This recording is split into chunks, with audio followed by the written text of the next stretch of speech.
오늘은 부활주일입니다.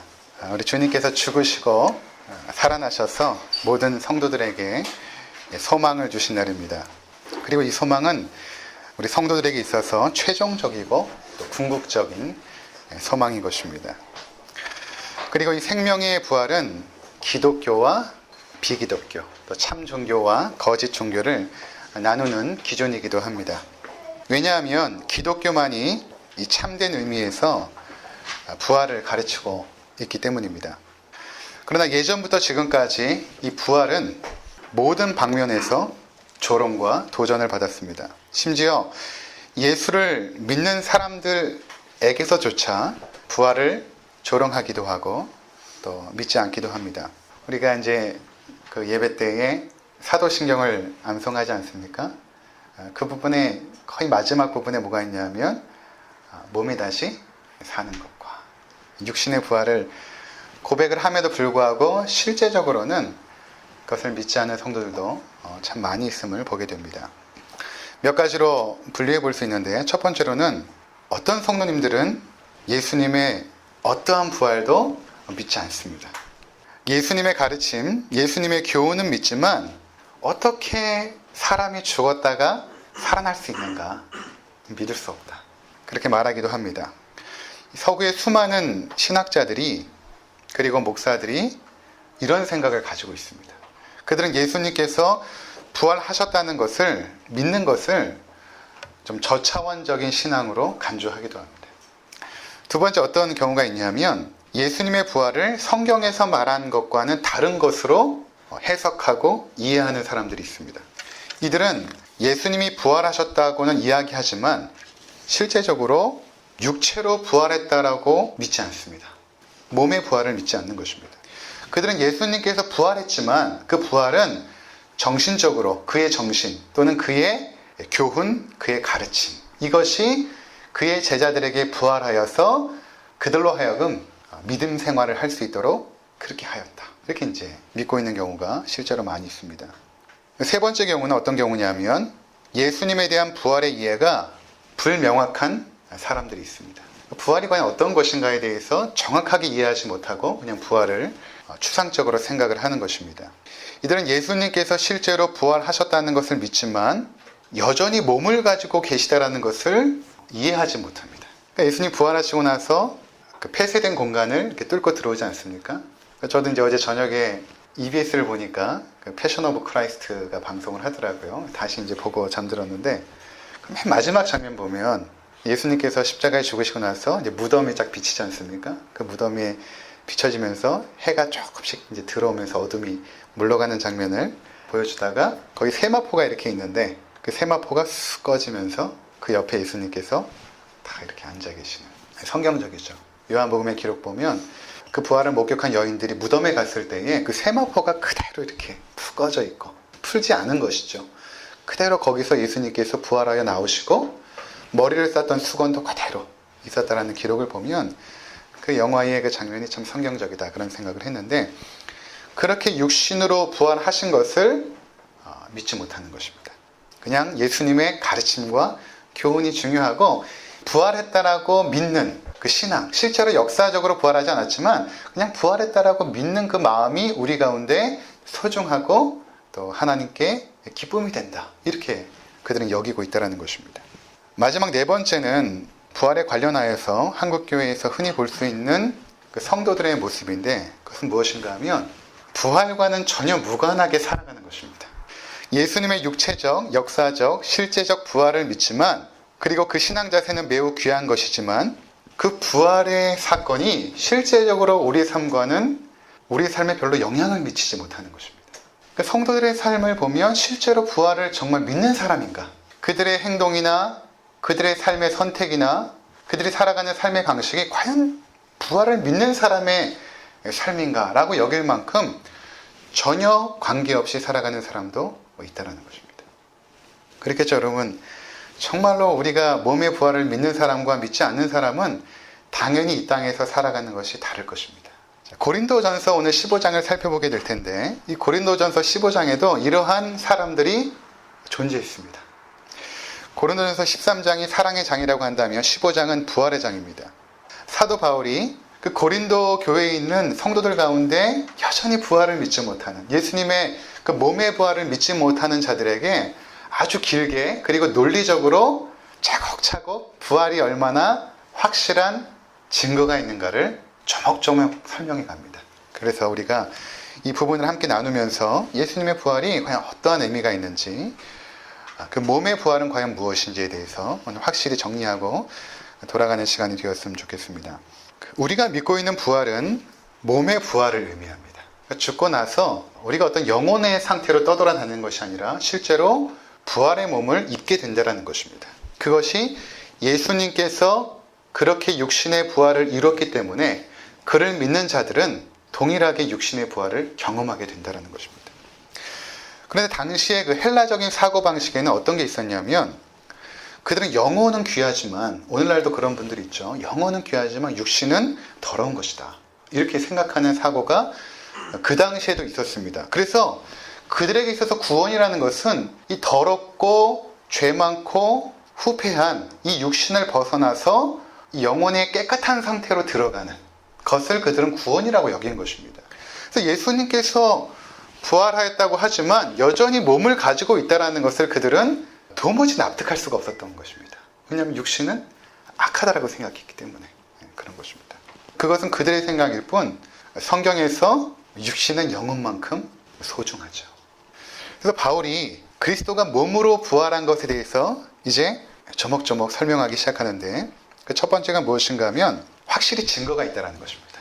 예수님께서 몸으로 부활했다는 것은 확실한 증거가 있다. 그래서 작년에 제가 부활절에 설교한 내용을 기억 못 하시겠죠? 그때 어떤 이야기를 제가 드렸냐면, 현대의 법률적인 상식으로 한번 우리가 부활 사건을 조명해보자 해가지고, 법률적인 증거들이 첫 번째로는 그 목격자의 증언이 필요하지 않습니까? 두 번째로는 물적인 증거가 있어야 됩니다. 세 번째로는 정황 증거가 있어야 되거든요. 이 세 가지가 확실할 때에 법정에서 어떤 증거로 채택을 하는데, 물적인 증거는 예수님의 빈 무덤을 들 수 있겠죠. 세상의 모든 종교는 자신의 무덤의 크기를 자랑하지만 기독교는 무덤이 없습니다. 그것은 예수님께서 몸으로 부활했기 때문이죠. 그리고 정황 증거로는 예수님이 십자가에 죽을 때 모든 제자들이 다 도망갔죠. 그들도 잡혀서 혹시나 감옥에 갇히고 고문을 당하지 않을까 다 흩어졌습니다. 그런데 어느 순간부터 흩어지고 숨어있던 그의 제자들과 또 그의 제자들의 복음 선포를 들은 무리들이 예수님의 부활한 날을 기념하여 모이기 시작한 것입니다. 그들이 원래는 그 안식일을 지켰거든요. 금요일에 지킨 것입니다. 금요일에 하나님을 예배하고 안식하는 날로 지켰던 자들이 어느 순간부터 안식일을 지키지 않고 예수님의 부활한 날, 안식 후 첫날인 주일 아침에 모여서 예배하고 함께 떡을 떼고 잔을 나눴던 것입니다. 그리고 그들은 죽음을 불사하고 예수님의 죽음과 부활을 증거하기 시작한 것입니다. 이러한 정황 증거를 과연 우리가 어떻게 설명할 것인가? 법률적으로 봤을 때. 베드로나 사도 바울도 마찬가지죠. 베드로도 예수님의 십자가 앞에서 도망갔고, 바울은 예수님을 믿는다는 자들을 옥에 갖고 고문시켜 죽이는 일을 했던 사람이 바울이거든요. 그 바울이 지금 이 기록을 쓰고 있는데, 그의 변화는 어떻게 설명하겠습니까? 이러한 정황들을 통해 볼 때 예수님의 부활은 너무나 확실하다. 그리고 마지막에 무엇인가 하면 이제 오늘 바울이 말하는 것입니다. 목격자들이 있다는 것입니다. 목격자. 예수님께서 몸으로 부활한 것을 본 자들이 분명히 있다. 그래서 고린도전서 15장 5절부터 한번 보도록 하겠습니다. 게바에게 보이시고 후에 12 제자에게와 그 후에 500의 형제에게 일시에 보이셨나니 그 중에 지금까지 대다수는 살아있고 어떤 사람은 잠들었으며 그 후에 야고보에게 보이셨으며 그 후에 모든 사도에게와 맨 나중에 만삭되지 못하여 난 자 같은 내게도 보이셨느니라. 게바는 베드로죠. 베드로가 이제 봅니다.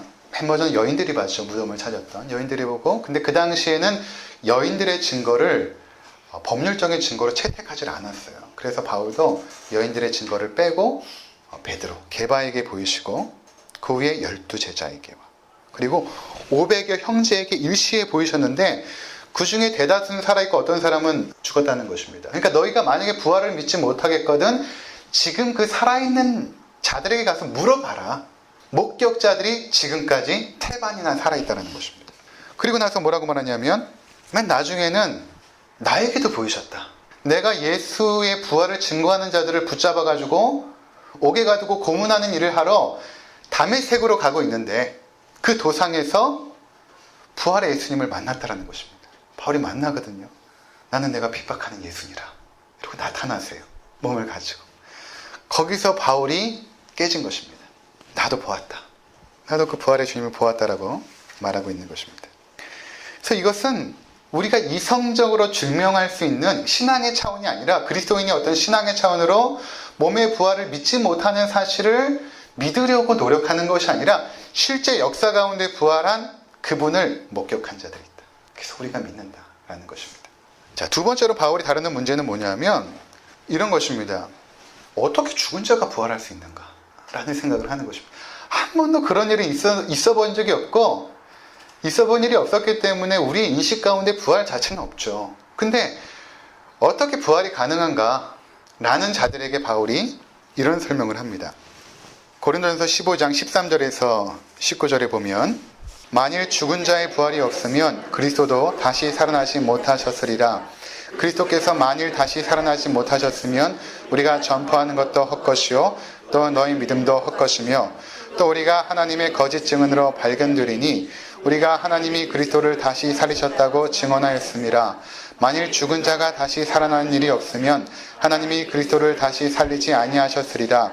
만일 죽은 자가 다시 살아나는 일이 없으면 그리스도도 다시 살아나는 일이 없었을 터이요 그리스도께서 다시 살아나는 일이 없으면 너희 믿음도 헛되고 너희가 여전히 죄 가운데 있을 것이요 또한 그리스도 안에서 잠자는 자도 망하였으리니 만일 그리스도 안에서 우리가 바라는 것이 다만 이 세상의 삶뿐이면 모든 사람 가운데 우리가 더욱 불쌍한 자니라. 바울이 지금 뭐라고 말하고 있냐면 죽은 자들이 살아나는 일이 없다면 예수님께서 무엇 때문에 부활하셨겠는가? 무슨 말인가 하면 부활은 명제로서 가능하다는 것입니다. 부활이 있기 때문에 예수님께서 부활하셨다는 것입니다.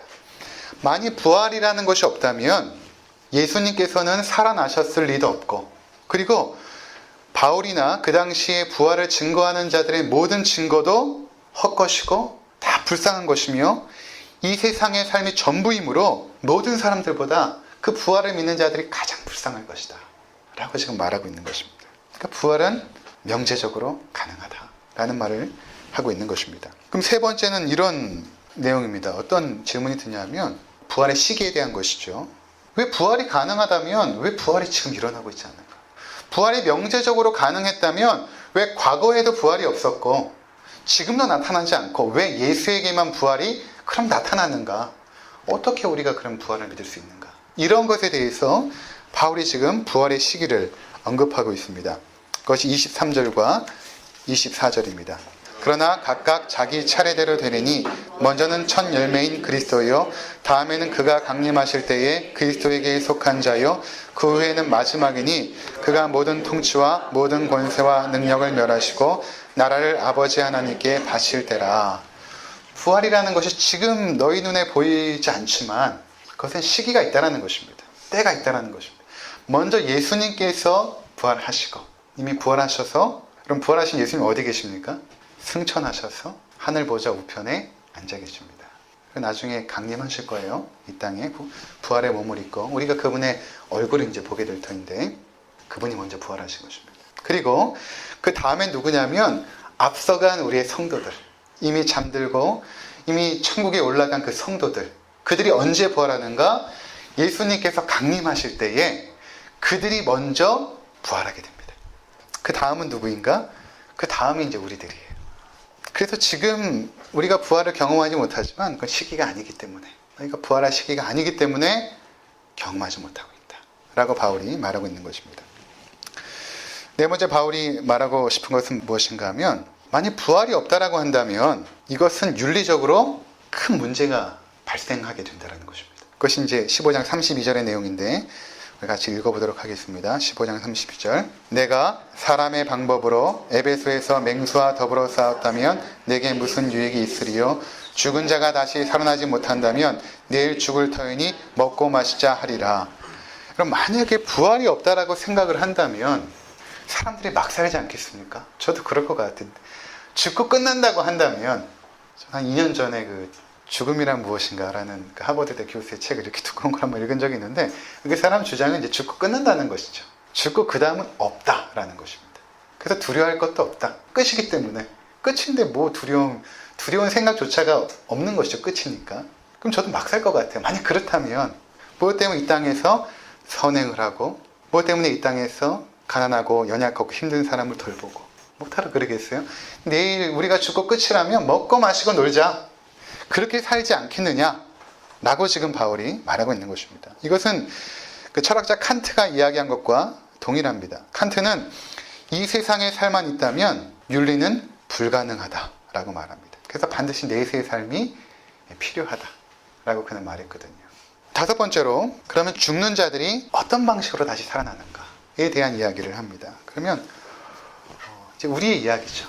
우리가 어떤 방식으로 그럼 다시 살아날 것인가에 대한 이야기를 하고 있는 것입니다. 그 답이 바로 썩어질 몸이 죽어서 썩지 아니할 몸으로 부활하게 된다라는 이야기를 이제 하게 되는 것입니다. 자, 오늘 이 부분을 여러분들이 정확하게 나중에 내가 어떻게 될 것인가, 죽고 나서 내가 부활의 몸을 입을 때 어떻게 될 것인가를 이제 성경을 통해서 이제 정리를 했으면 좋겠습니다.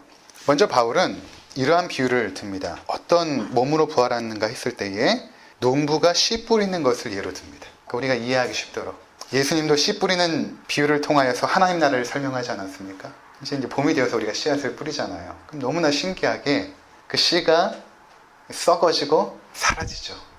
형체도 없이. 근데 그것이 싹이 나고 자라서 나중에는 잎이 나고 열매가 맺혀집니다. 굉장히 놀라운 신비 아닙니까? 우리는 그냥 매번 일어나서 자연스러운 이치지만 사실 생각해 볼수록 신비한 이치입니다.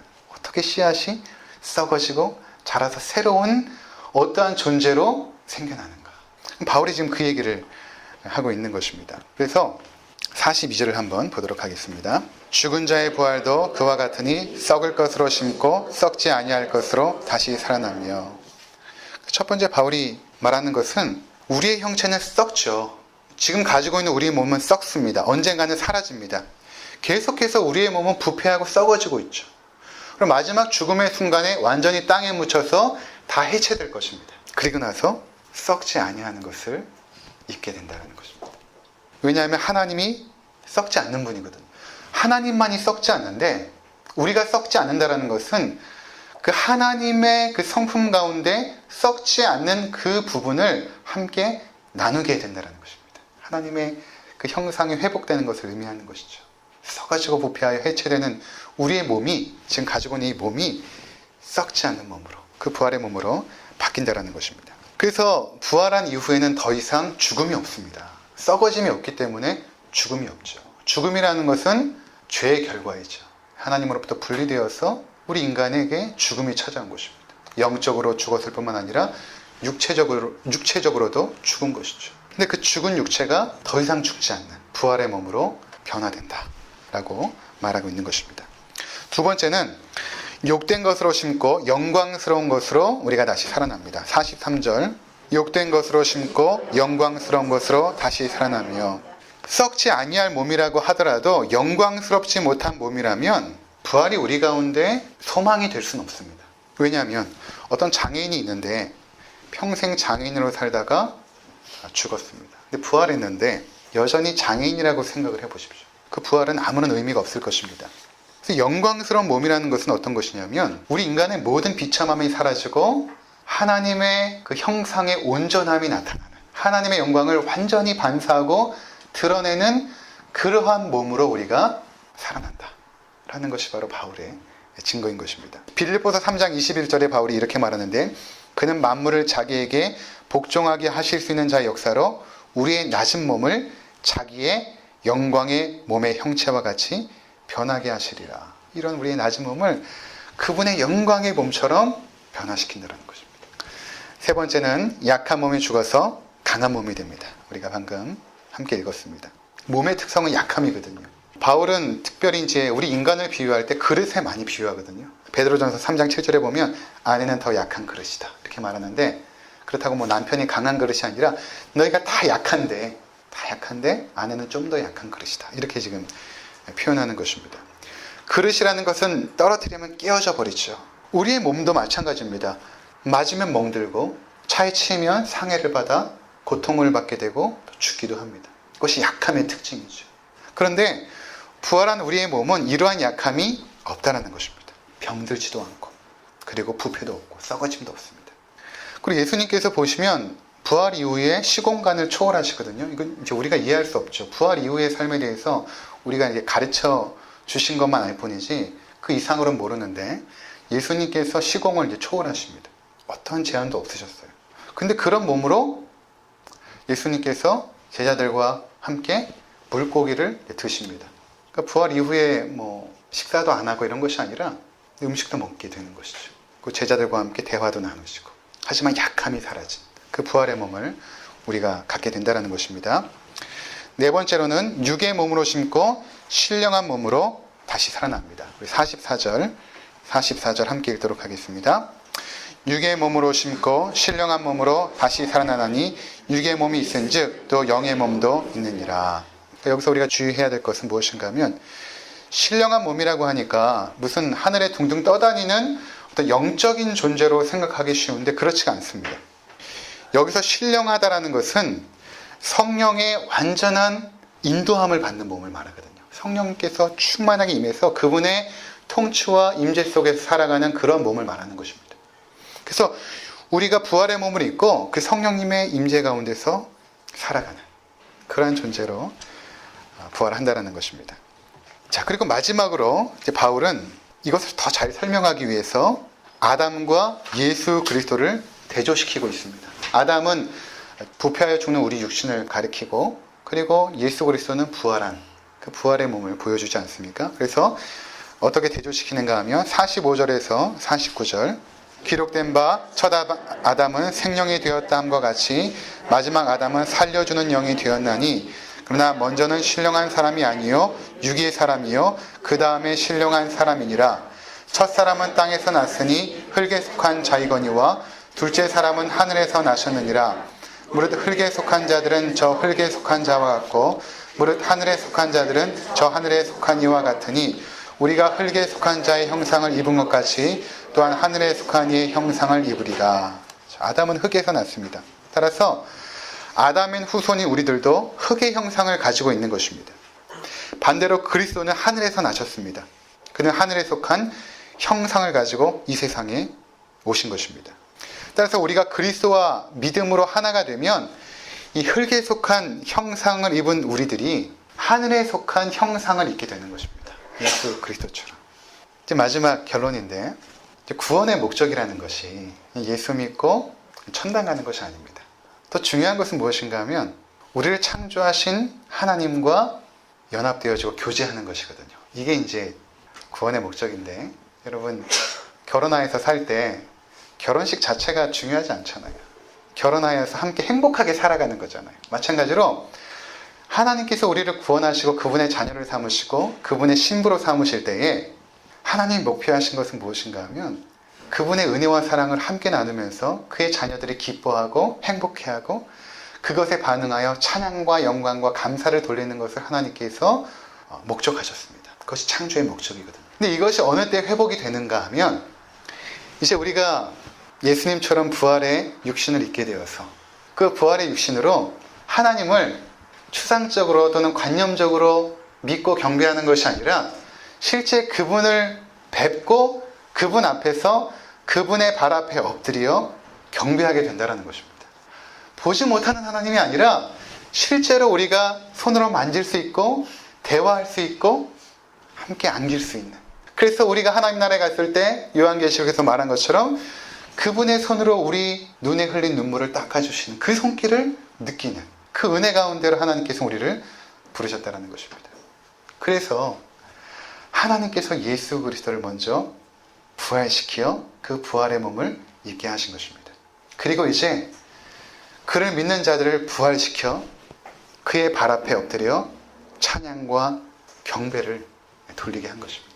그래서 초대교회 성도들이 모일 때마다 그들이 찬송하는 내용이 있었어요. 그 찬송의 내용이 빌립보서에서 아주 간략하게 요약되어져서 나오고 있는데 우리 마지막으로 함께 읽고 마치도록 하겠습니다. 빌립보서 2장 5절부터 11절까지 신약성경 319쪽입니다. 너희 안에 이 마음을 품으라. 곧 그리스도 예수의 마음이니 그는 근본 하나님의 본체시나 하나님과 동등됨을 취할 것으로 여기지 아니하시고 오히려 자기를 비워 종의 형체를 가지사 사람들과 같이 되셨고 사람의 모양으로 나타나사 자기를 낮추시고 죽기까지 복종하셨으니 곧 십자가에 죽으심이라. 이러므로 하나님이 그를 지극히 높여 모든 이름 위에 뛰어난 이름을 주사 하늘에 있는 자들과 땅에 있는 자들과 땅 아래에 있는 자들로 모든 무릎을 예수의 이름에 꿇게 하시고 모든 이름으로 예수를 그리스도라 시인하여 하나님 아버지께 영광을 돌리게 하셨느니라. 아멘. 이것이 그들이 불렀던 찬송인데 이 말씀에 이렇게 그대로 옮겨져 온 것입니다. 죽으시고 부활하사 영광 중에서 우리를 다스리시고 통치하시는 그 하나님, 그 구원을 마음껏 찬양하며 주님이 주신 그 은혜의 그 나라에 들어가서 영원토록 그분을 경배하는 것, 그것이 우리를 구원하시고 부활시키시는 하나님의 놀라우신 그 은혜와 사랑인 것입니다. 그래서 우리가 그 연습을 지금 우리 육신으로 있을 때부터 시작해야 되는 것입니다. 거기에 들어가서 살 그 삶의 모습을 지금부터 연습하고 훈련해야 될 것입니다. 아무쪼록 부활을 소망하시고 죽고 끝나는 것이 아니라 예수 그리스도와 함께 영원토록 동거할 것을 마음에 소망하시는 우리 모두가 되시기를 주의 이름으로 축원을 드립니다. 기도하시겠습니다.